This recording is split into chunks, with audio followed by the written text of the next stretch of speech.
The DragonTree series, Book 3, Beyond DragonTree, Act 1, Alliance, Chapter 1, Games No Longer.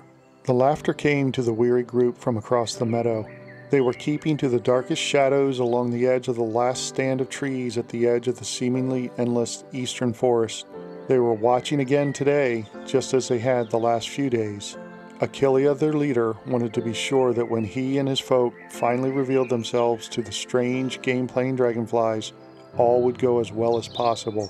He hoped for a peaceful interaction, not another confrontation as had happened before with other creatures and other faraway places. His thoughts flooded with memories he'd rather forget. Most were troubling, some were horrific. For all of them, however, he was glad that they were in the past. We've had more than our fair share of confrontations. It's time for peace, he thought. So what do you think? His companion asked. Is the one that's always laughing crazy, or could it be normal behavior and he's always like that?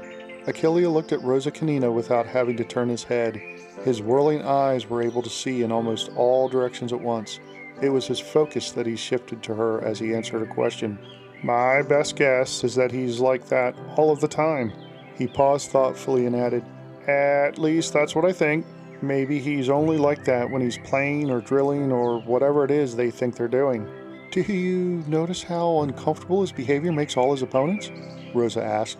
I did, and it's effective. He sure seems to like what they're doing, and from the look of it, he's more or less leading the general flow of things. I think that he and that other one, the large dragon hunter, are in charge, Achilles said.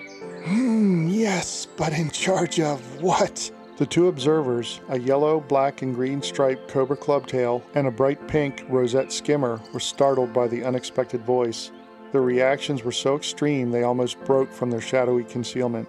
Radix, how many times are you going to do that to us?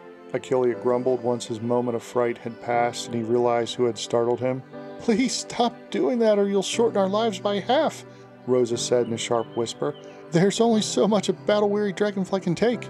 She was doing her best to keep the anger from her voice. She'd been through a lot with Vidix, a companion whom she thought of as strange but still admired. Achilles started laughing. Easy, Rosa. She just proved again that we're blessed to have a spy as good as Vidix with us. Just imagine life without her. Yeah, still though. Oh, never mind. Sorry, Vidix.